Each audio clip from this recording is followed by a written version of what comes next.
Hello दोस्तों, मैं मुन्नी मौर्य बोल रही हूँ। मेरे चैनल का नाम मुन्नी मौर्य गीत है। ऊपर जाइए, लाइक सब्सक्राइब और कमेंट में ज़रूर बताना कि गाना कैसा है। चलिए, एक माता रानी का गाना सुना रही हूँ। आप लोग को पसंद आता तो कमेंट में ज़रूर बताना कि गाना कैसा है।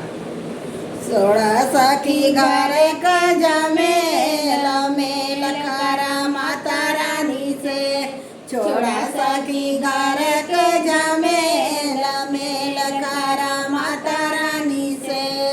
बेटवा पतोहिया तोरे काम नहीं आई है, बेटवा पतोहिया तोरे काम नहीं आई है। खटवा पशु तबू अकेला मेल करा माता रानी से, खटवा पशु तबू अकेला मेल करा माता रानी से। छोड़ा सखी घर के झमेला मेल करा माता रानी से, छोड़ा सखी घर के झमेला मेल करा माता रानी से।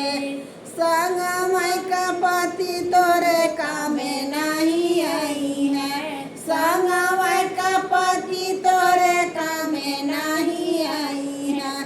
खटा चितवा पजर बुआ के मेल करा माता रानी से, चितवा पजर बुआ के मेल करा माता रानी से। छोड़ा सखी घर का झमेला मेल करा माता रानी से, छोड़ा सखी घर का झमेला मेल करा माता रानी से। धन दौलतिया तोरे कामे नहीं आई, धन दौलतिया तोरे कामे नहीं आई। खटवा सुतबू